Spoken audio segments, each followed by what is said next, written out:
السلام عليكم ورحمة الله تعالى وبركاته. مشاهدي الأعزاء، مرحبا بكم في فيديو جديد. اليوم خبر سار للمغاربة، بحيث أن السيد رئيس الجامعة الملكية لكرة القدم أعطى تعليماته من أجل تشييد ملعب كبير في الجرجرات، مما قد يدق المسمار الأخير في نعش الكبرانات.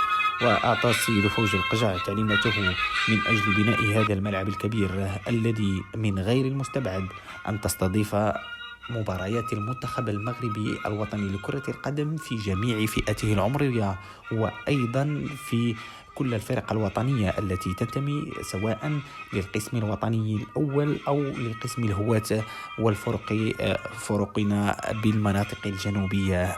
وأعطى تعليمات فوز القجع من أجل أن تستمر كل النهوض بالبنية التحتية الرياضية للمملكة المغربية، وتشمل أيضا مناطقنا الجنوبية العزيزة. وهذا ما سوف يثير نباحا كثيرا من طرف كلاب الكبرانات وأبواقهم الإعلامية، وأيضا ميليشيات البوليزاريو، الكيان الوهمي الذي سيصاب بالجنون، لأن نعرف ما تقدمه الرياضة وكرة القدم خاصة من صورة للبلاد، بحيث أنها تعطي تصورا للعالم على ما هي وهوية هذا الوطن. وكلنا شاهدنا هذه الأجواء وهذه المنافسات وهذه الروح الرياضية، وإعطاء صورة جميلة على الوطن خلال المونديال الأخير بقطر، حيث أن المنتخب المغربي كرم الأمة المغربية،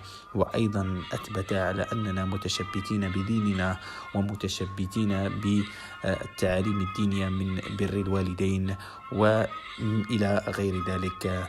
وإن أعجبكم الفيديو سوف أطرح عليكم المزيد من الفيديوهات في الوقت المقبل إن شاء الله.